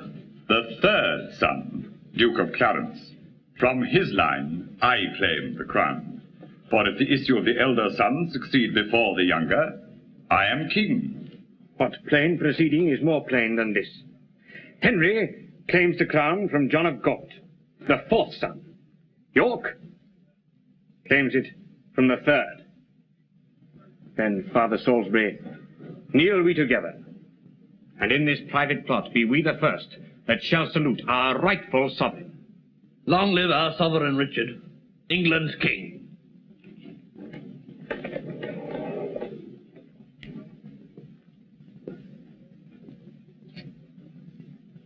We thank you, lords. But I am not your king till I be crowned. And that's not suddenly to be performed, but with advice and silent secrecy. Do you as I do in these dangerous days. Wink at the Duke of Suffolk's insolence, at Beaufort's pride, and all the crew of them, till they have snared the shepherd of the flock. My lord, break we off. We know your mind at full. My heart assures me that the Earl of Warwick shall one day make the Duke of York a king. And Neville, this I do assure myself, Richard shall love to make the Earl of Warwick the greatest man in England. But the king.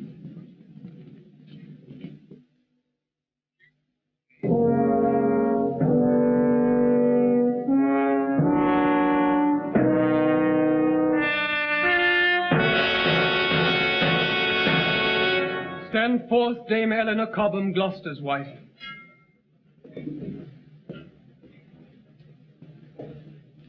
In sight of God and us, your guilt is great. Receive the sentence of the law for sin.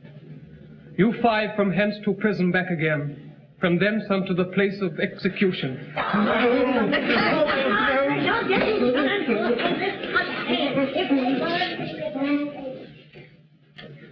You, madam, for you are more nobly born, shall after 3 days open penance done, live in your country here in banishment. Welcome is banishment. Welcome were my death. Eleanor, the law, thou seest, hath judged thee. I cannot justify whom the law condemns.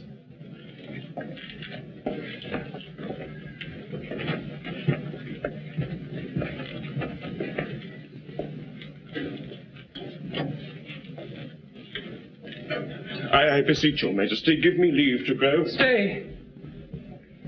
Humphrey, Duke of Gloucester, ere thou go, give up thy staff. Henry will to himself protector be. My staff?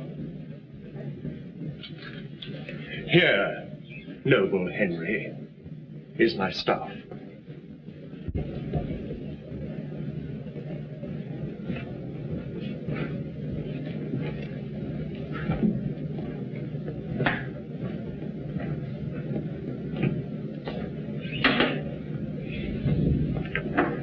As willingly do I the same resign as ere thy father, Henry, made it mine.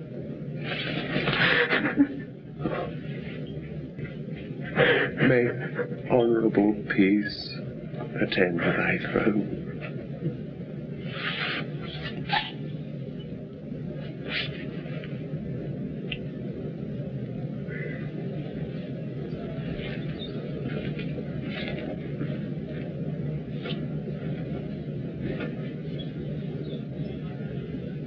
Why, now is Henry king, and Margaret queen.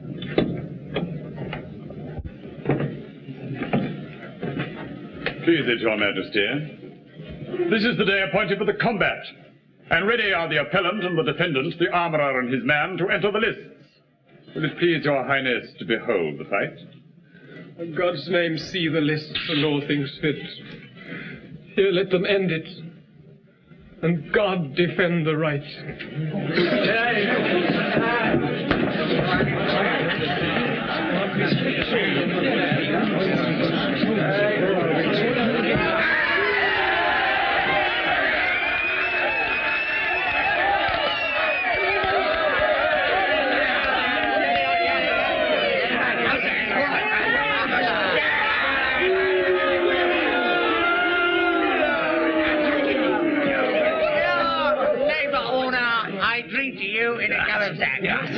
And fear not, neighbour, you shall do well enough. And here, neighbour, here's some of Charlie comes. And here's a pot of good double beer, neighbour. Drink, and fear not, you man.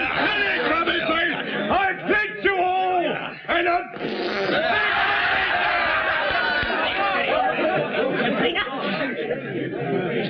I drink to thee, and be not afraid. Be merry, Peter.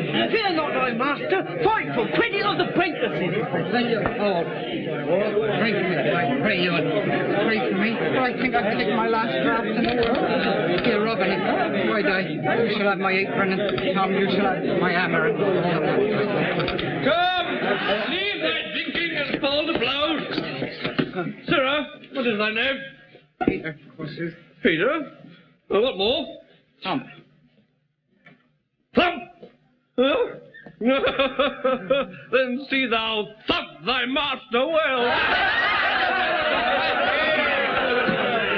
Aye, boy. An alarm to the combatants.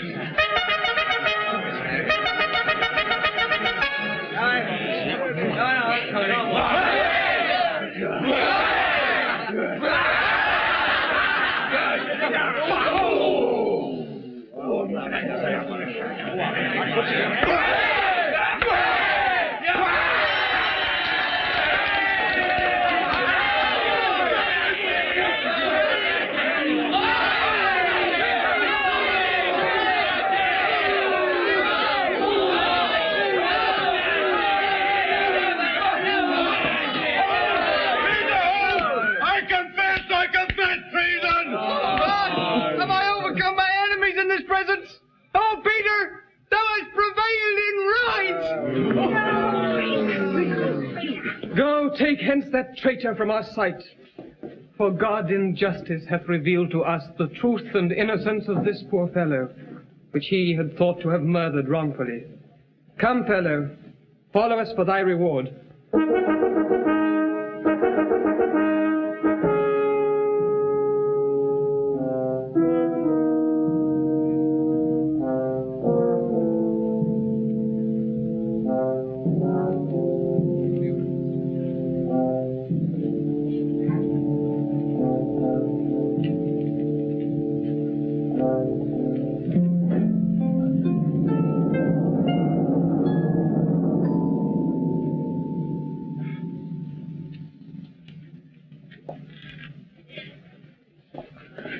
Come you, my lord, to see my open shame. Oh, Gloucester, hide thee from their hateful looks, and in thy closet pent up rule my shame. Be patient, gentle Nell, forget this grief. Oh, Gloucester, teach me to forget myself. For whilst I think I am thy married wife, and thou a prince, protector of this land, methinks I should not thus be led along, nailed up in shame with papers on my back, and followed by a rabble that rejoiced to see my tears and hear my deep-set groans. But be thou mild, and blush not at my shame. nor stir at nothing, till the axe of death hang over thee, as sure it shortly will. For Suffolk, he that can do all in all with her that hateth thee and hates us all, and York, and impious Beaufort, that false priest, have all limed bushes to betray thy wings, and fly thou how thou canst, they'll tangle thee. No, forbear, thou aimest all awry. I must offend before I be attainted. All these could not procure me any scathe so long as I am loyal, true, and crimeless.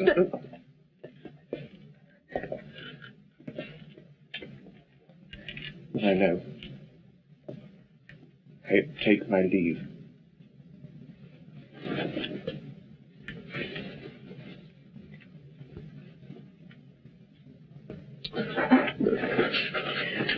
And, Master Sheriff, let not her penance exceed the King's commission. And please your grace, here my commission stays, and Sir John Stanley is appointed now to take her with him to the Isle of Man. So am I given in charge, if it please your grace. And I may live to do you kindness, if you do it her. And so, Sir John, farewell.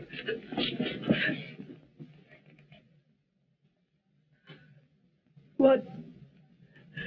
Gone, my lord? And bid me not farewell?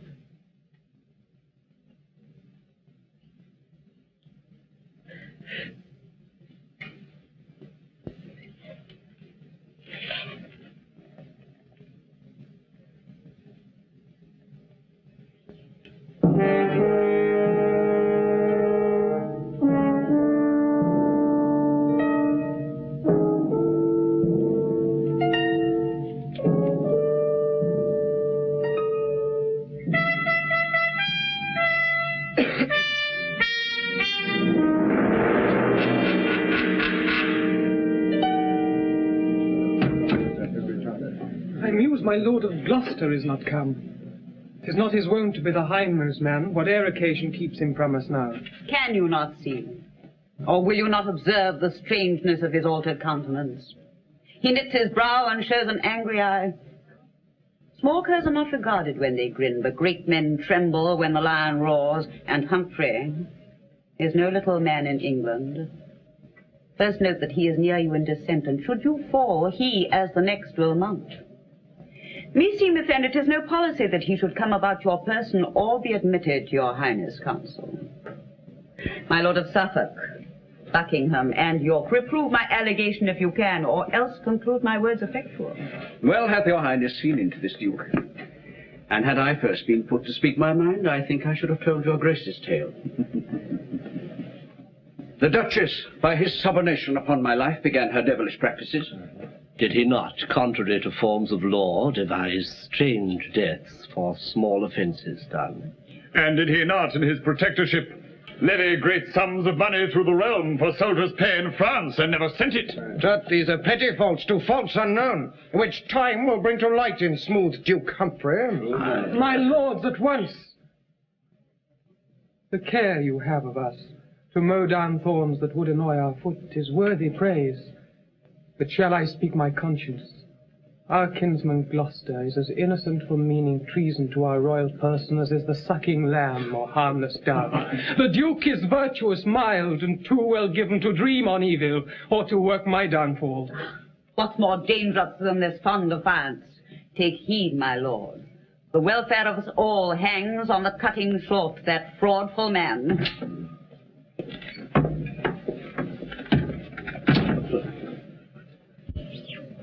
All health unto my gracious sovereign. Welcome, Lord Somerset. What news from France? That all your interest in those territories is utterly bereft you. All is lost.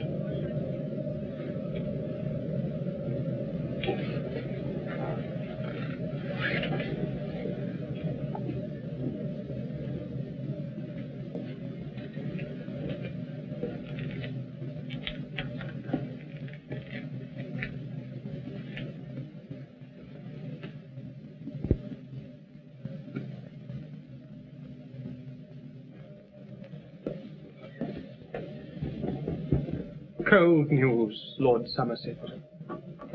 But God's will be done. Cold news for me.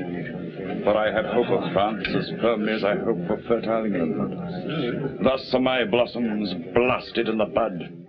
But I will remedy this gear ere long, or sell my title for a glorious grave.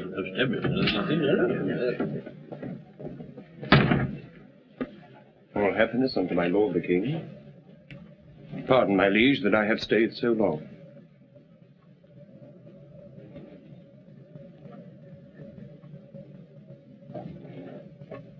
Nay, Gloucester, know that thou art come too soon, unless thou wert more loyal than thou art. I do arrest thee of high treason here.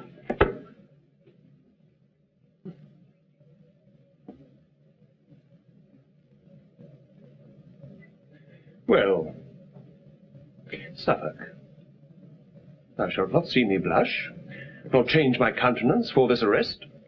The purest spring is not so free from mud as I am free from treason to my sovereign. Who can accuse me? Wherein am I guilty? My lord of Gloucester, 'tis my special hope that you will clear yourself from all suspect.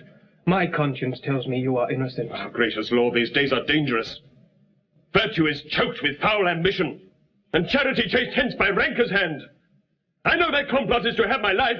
My liege, his railing is intolerable. Rest the sense and hold us here all day. Sirs, take away the Duke and guard him sure.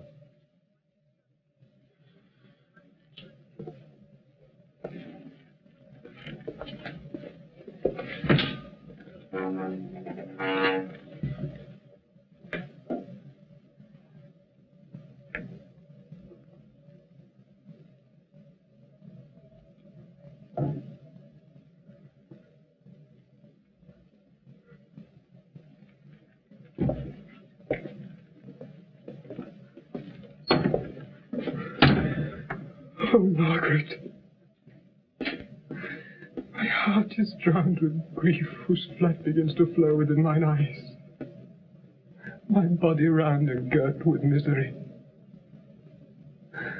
Hark, Humphrey, in thy face I see the map of honour, truth, and loyalty. His fortunes will I weep, and twixt each groan say, who's a traitor? Gloucester, he is none.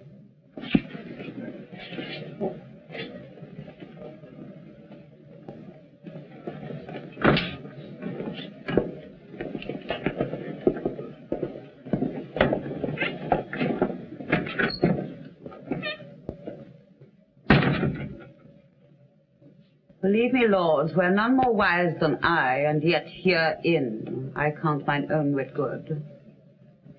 This Gloucester should be quickly rid the world to rid us from the fear we have of him. The king will labour still to save his life.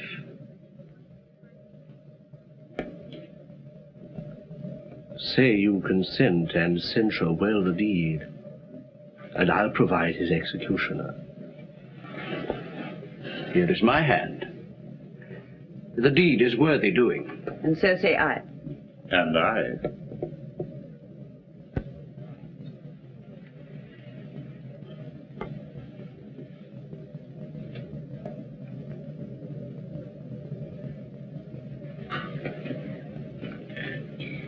Well, now we three have spoke it skills not greatly who impugns our doom.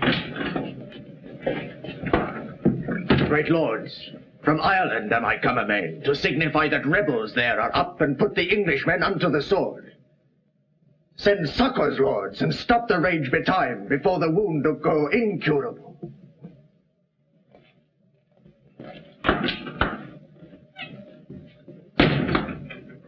What counsel give you in this weighty cause? That Somerset be sent as regent thither. 'Tis meet that lucky ruler be employed, witness the fortune he hath made in France. If York, with all his far-set policy, had been the regent there instead of me, never would have stayed in France so long. No, not to lose it all, as thou hast done. No more, good York. Sweet Somerset be still. Thy fortunes, York, hadst thou been regent there, might happily have proved far worse than his. What, worse than naught? Aye, then a shame take all. My lord of York, try what your fortune is.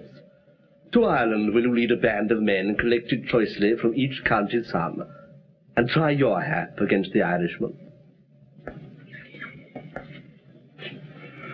I am content. Provide me soldiers, lords. I'll see it truly done, my lord of York.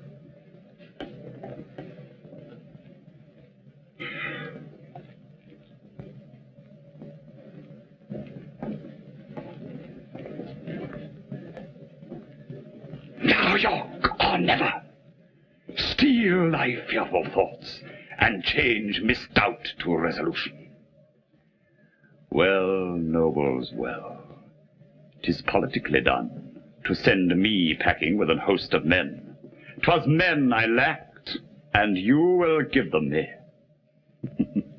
I take it kindly, yet be well assured you put sharp weapons in a madman's hands. Whilst I in Ireland nourish a mighty band, I will stir up in England some black storm. And for a minister of my intent, I have seduced a headstrong Kentishman, John Cade of Ashford, to make commotion as full well he can under the title of John Mortimer. This devil here shall be my substitute. Say that he thrive, as 'tis great like he will, why then from Ireland come I with my strength, and reap the harvest which that rascal sowed. For Gloucester, being dead, as he shall be, and Henry put apart, the crown's for me.